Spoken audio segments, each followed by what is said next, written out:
आचार्य जी नमस्ते। मेरा नाम शिवा है। पहले तो सर मैं आपका बहुत बड़ा फैन हूँ, आपको हर जगह सुनता हूँ मैं। और मेरा प्रश्न ये है सर कि जैसे शादी की उम्र हो रही है और रिश्ते जो आ रहे हैं वो पसंद नहीं आ रहे हैं, तो आगे फिर क्या करना चाहिए ये नहीं समझ में आ रहा है।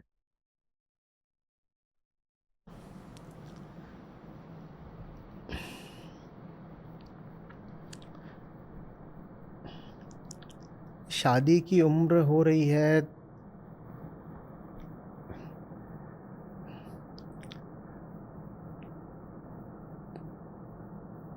हम कौन हैं? हम एक उम्र में पहुंच जाएंगे तो हम कुछ निश्चित काम है वो करने शुरू ही कर देंगे। तो फिर तो हम बस शरीर ही हो गए ना। शरीर एक उम्र को पहुंच गया और हम कहने लगे कि शरीर इस उम्र में आया है तो अब मुझे एक शारीरिक सामाजिक काम करना ही करना है। तो ये तो एक अजीब सी विवशता हो गई। रिश्ते पसंद नहीं आ रहे हैं तो ये कोई समस्या की बात तो नहीं होनी चाहिए। समस्या तो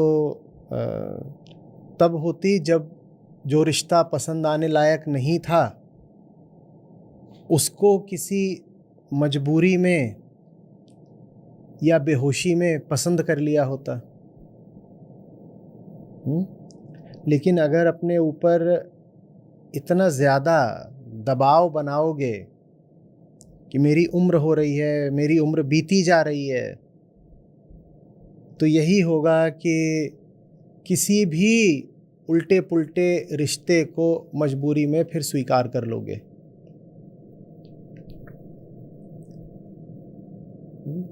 ये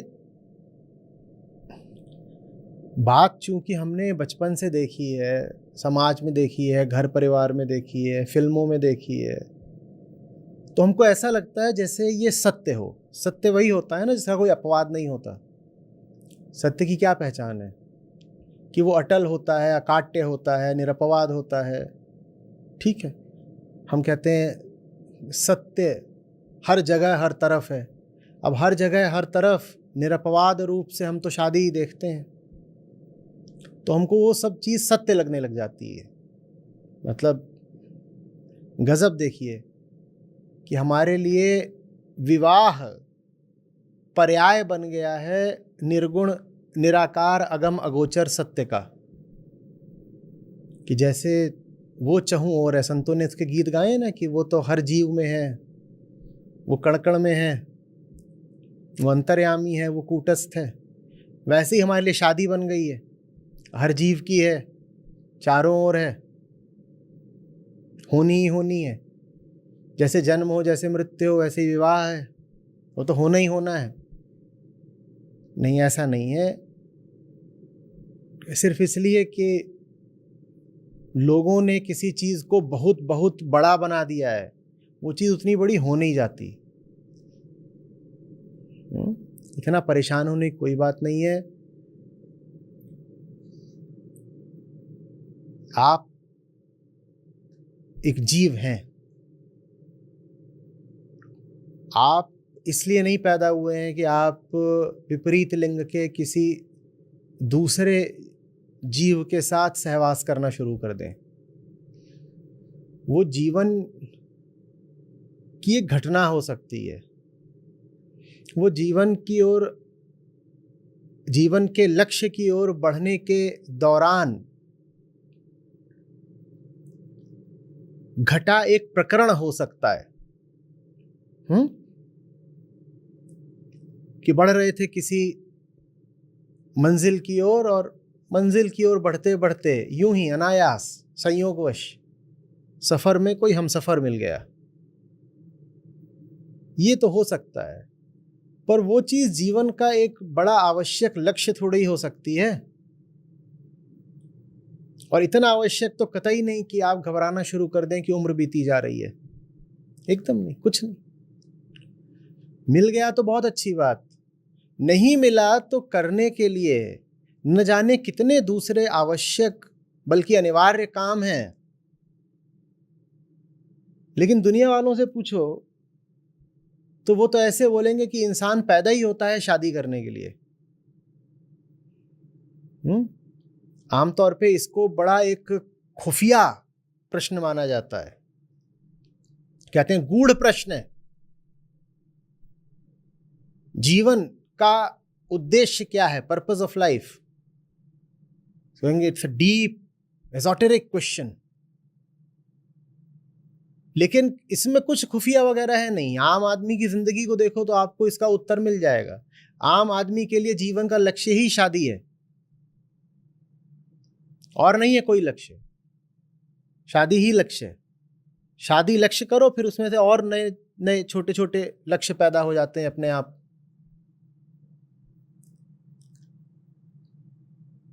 शादी ना अच्छी चीज है ना बुरी चीज है। शादी बस एक छोटी चीज है, ना अच्छी है ना बुरी है, ना उसका बहुत समर्थन करने की जरूरत है ना उसका बहुत विरोध करने की जरूरत है। वो चीज छोटी है, और छोटी चीज का क्या बड़ा समर्थन करना, क्या बहुत विरोध करना। हो गई तो हो गई, नहीं हो गई तो नहीं हो गई, आज हो गई तो आज हो गई, और कल हुई तो कल हुई, और नहीं हुई तो नहीं हुई। वो चीज इतनी बड़ी है ही नहीं कि आप उसे अपने मन में इतना महत्वपूर्ण स्थान दें। आप कह रहे हो उम्र बीती जा रही है, उम्र तो आपकी और भी कई चीजों की बीती जा रही है। आपकी क्या उम्र हो गई? सर 28। 28। अच्छे खिलाड़ी 32-34 साल के होते होते रिटायर होना शुरू कर देते हैं, है ना? और एक बार वो उम्र बीत गई, उसके बाद तो आप कोई खेल सीख भी नहीं पाओगे। मुझे बताओ आपने कौन कौन से खेल सीख लिए हैं? उम्र तो उसकी भी बीत रही है आपकी। शादी तो फिर भी हो जाएगी 38 में शायद। पर क्या आपको तैरना आता है? आपने पहाड़ों पे चढ़ने का कुछ अनुभव लिया? जो दूसरे साधारण खेल होते हैं, क्रिकेट, बैडमिंटन, टेनिस, ये भी आपने कितने सीख लिए? अभी मेरी बात बहुत लोगों को मजाक की लगी, कहेंगे अरे शादी की तुलना बैडमिंटन से कर रहे हैं। मैं क्यों ना करूं? बैडमिंटन कम से कम आपका स्वास्थ्य तो अच्छा रखेगा। शादी में बता दो क्या पा जाओगे। और उम्र तो बैडमिंटन की भी बीती जा रही है, 27-28 के हो गए, रैकेट कब उठाओगे आप? और अगर अभी तक आपने पानी में कूदना नहीं सीखा तो क्या 40 की उम्र में कूदोगे? उम्र तो उसकी भी बीती जा रही है, उसकी बात क्यों नहीं करते? आपने दुनिया के कितने देश घूम लिए? आपने भारत देश ही कितना घूम लिया? क्या उम्र नहीं बीती जा रही? घड़ी तो टिक टिक कर ही रही है। आपने दुनिया भर का साहित्य कितना पढ़ लिया? आपने शिक्षा यदि ली भी होगी तो किसी एक क्षेत्र में ली होगी। क्या क्षेत्र है आपका? सर एमबीए किया मैंने। आपने बिजनेस की पढ़ाई करी है। मैं आपसे पूछूं, आपने ह्यूमैनिटीज पढ़ी कुछ? आपने अर्थशास्त्र पढ़ा, आपने समाजशास्त्र पढ़ा, आपने मनोविज्ञान पढ़ा, आपने दर्शन शास्त्र पढ़ा। दर्शन में भी आपने भारतीय दर्शन पढ़ा, आपने पाश्चात्य दर्शन पढ़ा, आपने ग्रीक दर्शन पढ़ा। और ये सब नहीं पढ़ा तो बताओ क्या आपकी उम्र नहीं बीती जा रही? ये सब कब पढ़ोगे बताओ? उम्र तो इन चीजों की भी बीत रही है ना, पर हम इनकी तो परवाह ही नहीं करते। और आप तो फिर भी पुरुष हैं, स्त्रियां होती हैं वो तो बिल्कुल ही नहीं परवाह करती। और 30 वर्ष की हो गई हो कोई स्त्री, उसका विवाह ना हुआ हो, तो समाज उस पर इतना दबाव डालता है कि वो बेचारी कहां जाके फिर मुंह छुपाए। और मैं उससे कहूं तुम शादी की इतनी परवाह कर रही हो, तुमने प्लेटो को पढ़ा, तुमने वोल्टेयर को पढ़ा। वो कहेगी कैसी बात कर रहे हैं, ये आदमी विक्षिप्त है। मैं कह रही हूं मेरा विवाह करवा दो, ये मुझे वोल्टेयर बता रहा है। पर मैं तो पूछूंगा, क्योंकि मेरी दृष्टि में दर्शन का, कृष्ण का और कबीर का और अष्टावक्र का महत्व विवाह से कहीं आगे का है। और आपको वर्ष मिले हैं कुल गिनती के। 70-80 साल की आदमी की जिंदगी होती है, उसमें भी आखिरी के 5-10 सालों में वो किसी काम का नहीं रहता, अस्पताल में पड़ा रहता है। तो आप जो भी कुछ सार्थक उद्यम करना चाहते हैं, उसके लिए तो जवानी के ही कुछ वर्ष होते हैं ना। और जवानी के कुछ वर्षों में इंसान कोई सार्थक काम करने की सोचते ही नहीं है। इंसानी जवानी के सारे साल बस एक ही लक्ष्य के पीछे खराब हो जाते हैं। अगर लड़की है तो उसको लड़का चाहिए, अगर लड़का है तो उसको लड़की चाहिए। अरे ये लड़का लड़की के खेल में जिंदगी के बाकी काम कब करोगे भाई? और मैं क्यों विरोध करूंगा कि लड़की को लड़का ना मिले, लड़के को लड़की ना मिले? बहुत अच्छी बात है, मिल जाए, लेकिन प्रायोरिटी भी कोई चीज होती है कि नहीं होती है? वो चीज जिंदगी का लक्ष्य थोड़ी बन सकती है, उसको जीवन में इतना ज्यादा महत्व थोड़ी दे सकते हो। महत्व ज्ञान का है, महत्व मुक्ति का है। इन सब के पीछे पीछे अगर हो गया विवाह तो हो गया, अगर कोई मिल गया आपको विपरीत लिंगी साथ देने के लिए तो मिल गया, नहीं मिला तो नहीं मिला, उतना उसमें क्या परेशान होना। लेकिन भारत में यही जैसे हमारा नेशनल पैशन है, विवाह। शहनाई कब बजेगी, ढोल कब बजेंगे, बैंड बाजा कब बजेगा, लड़की की विदाई कब कराओगे गुप्ता जी, और उसके बाद फिर ये कि अब बच्चे भी पैदा होने चाहिए। अब आप बच्चे पालोगे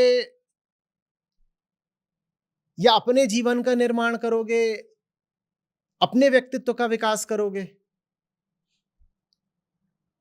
और मैं नहीं कह रहा ये दोनों काम साथ साथ नहीं हो सकते हैं, ठीक है। विवाह और गृहस्थी और आत्मविकास ये साथ साथ चल सकते हैं, लेकिन इन तीनों में वरीयता किसकी है, प्रायोरिटी, वो तो हमें पता होनी चाहिए ना। या अपने जीवन को राख करके गृहस्थी खड़ी करनी है?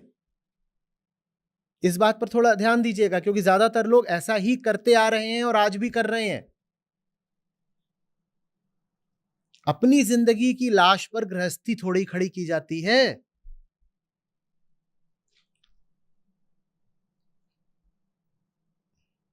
कोई पूछे राजनीति में क्या चल रहा है, नहीं पता। कोई पूछे अर्थव्यवस्था में क्या चल रहा है, नहीं पता। कोई इतिहास के बारे में बात करना चाहे, हम नहीं बात कर सकते। कोई कहे कि आज दुनिया के सामने इतने जलते हुए मुद्दे खड़े हैं, बताओ आप क्लाइमेट चेंज के बारे में क्या कर रहे हो? और वो आज के युग का बड़े से बड़ा सवाल है,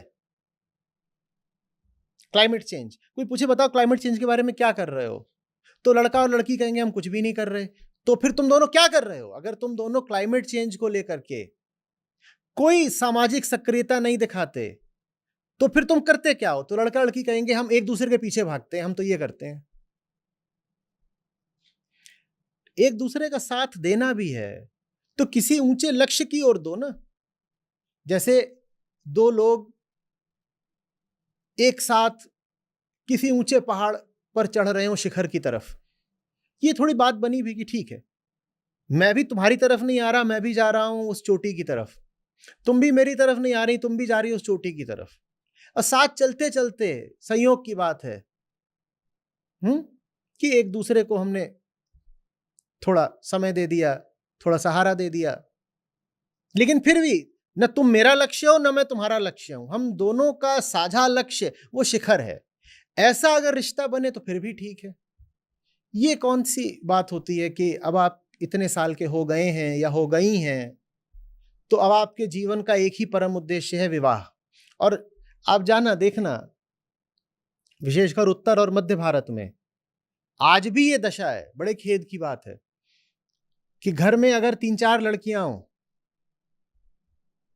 और उनकी शादी ना हो रही हो तो भयानक माहौल का वातावरण रहता है, भयानक तनाव का माहौल रहता है घर में। आप देखिएगा।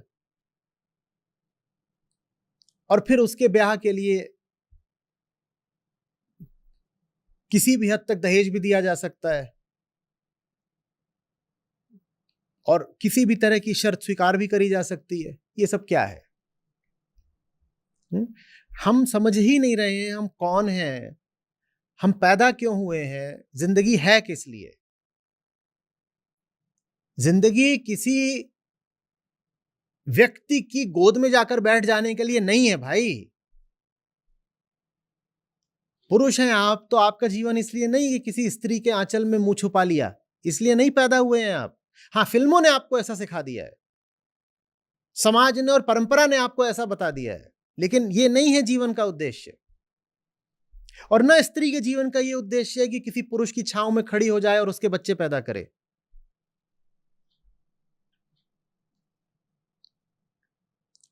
आप समझिए तो कि जीवन कितने गौरव की, गरिमा की, आनंद की बात हो सकता है। लेकिन जीवन में जो कुछ आनंद देने वाला है, हम उससे बिल्कुल वंचित रह जाते हैं। हम बस 2 कमरों के एक घर में घुस जाते हैं और उसी को जिंदगी बना लेते हैं।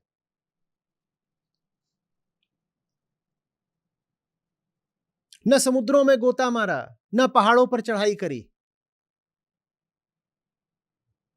न गांव देखे, न देश देखे,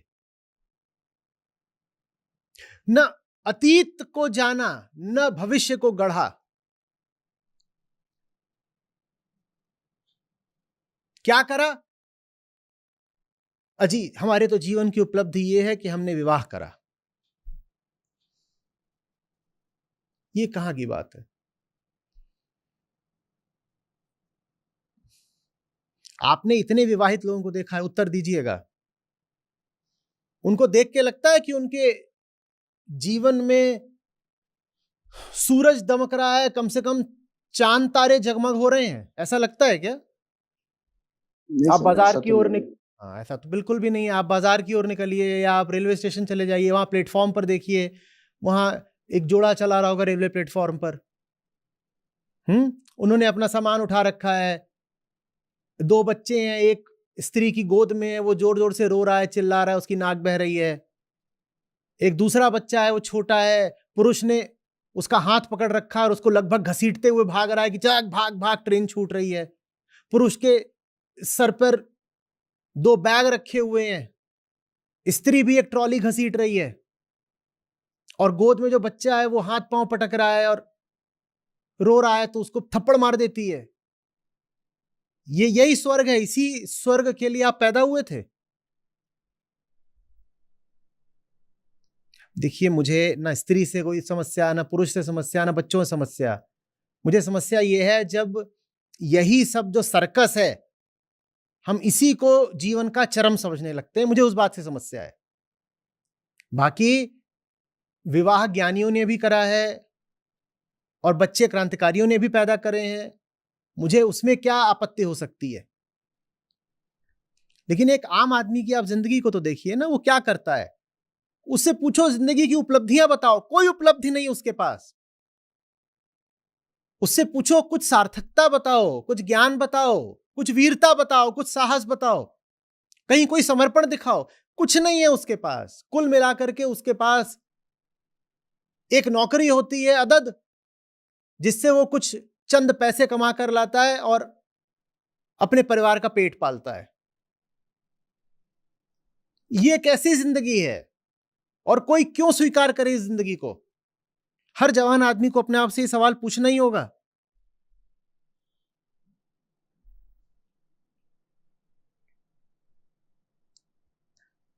जो जीवन का रस है उस पर ध्यान केंद्रित करिए। जहां जीवन की सार्थकता है उस दिशा में आगे बढ़िए। शादी ब्याह छोटी चीज है, हो गया तो हो गया, नहीं हुआ तो नहीं हुआ। और एक बात बता दूं, मजबूरी में जब शादी ब्याह किए जाते हैं तब तो पक्का ही होता है कि ये तो अब नर्क निकलेगा। शादी हो भी तो ऐसे हो कि मजबूरी कुछ नहीं थी, राह चलते कोई बहुत अच्छा मिल गया और आपस में प्रेम हो गया, सम्मति बन गई, हमने विवाह कर लिया। ऐसे शादी हो तो फिर भी संभावना है कि शायद ठीक निकल जाए। लेकिन जो मजबूरी में करी जाती है ना शादी, कि लड़का 30 का हो रहा है, अरे जल्दी शादी कराओ, जो मिले उसी से बांध दो, और लड़की 28-30 की हो रही है। इस बार तो शादी के मौसम में इसको कहीं ना कहीं धकेल ही देना है बाहर। ऐसे में जो ब्याह होते हैं वो तो निश्चित रूप से नरक का ही द्वार होते हैं। तो संयमित रहिए, सहज रहिए। इतनी चिंता, इतनी बेचैनी बिल्कुल भी आवश्यक नहीं है। जीवन के उच्चतर लक्ष्यों की ओर ध्यान केंद्रित करिए। ब्याह होना होगा तो हो जाएगा। ठीक सर।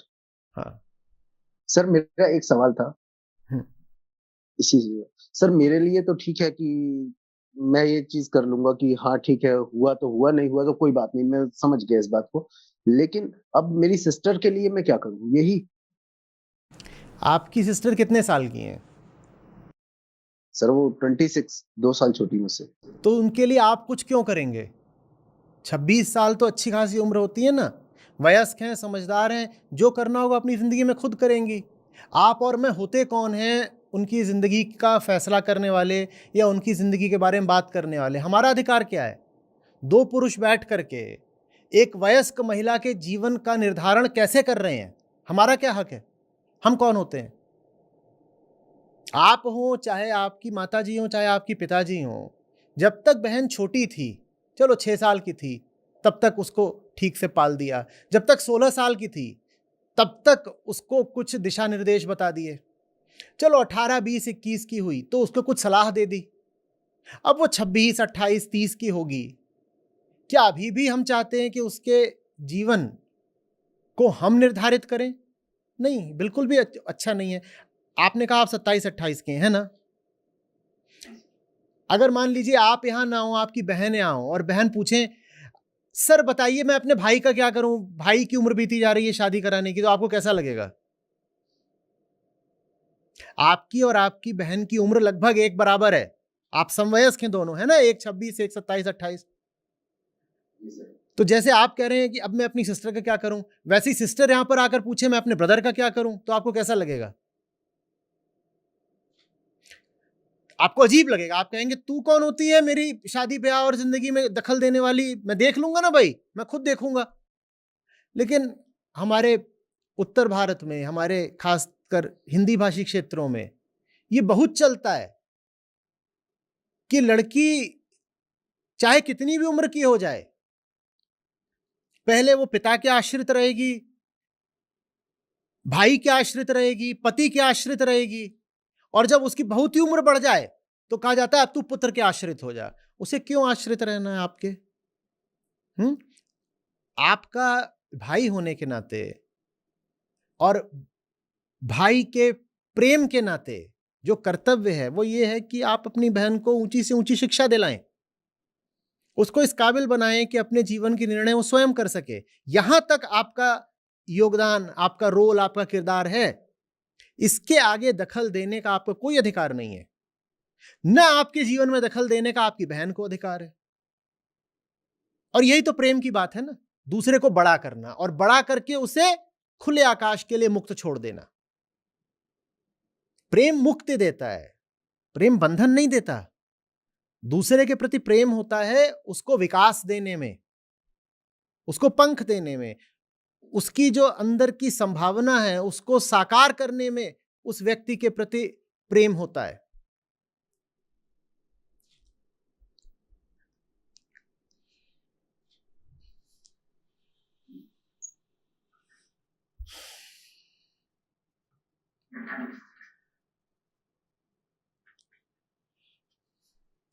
बहन को साहसी बनाएं। हाँ, बहन को साहसी बनाएं।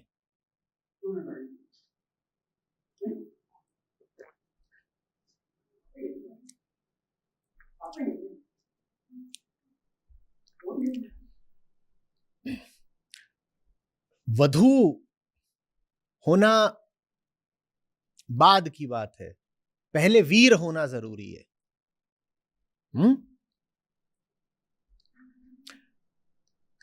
पंजाबियों में भाई को कहते हैं वीर जी, और इन वीरों के लिए जरूरी है कि अपनी बहनों को वीर बनाएं। पर भाई लोग बहन को वीर बनाने की जगह उसे वधू बनाने पर उतारू रहते हैं। ये क्या बात है? उसे वीर बनाए, उसे विदुषी बनाए। विदुषी समझते हैं ज्ञानी। तो बहन में साहस और ज्ञान दें, वीरता और विद्वत्ता। वधू वगैरह वो बाद में बन लेगी, अपने आप बन लेगी। कहिए। नहीं, नहीं सर, नहीं। ठीक सर, थैंक यू।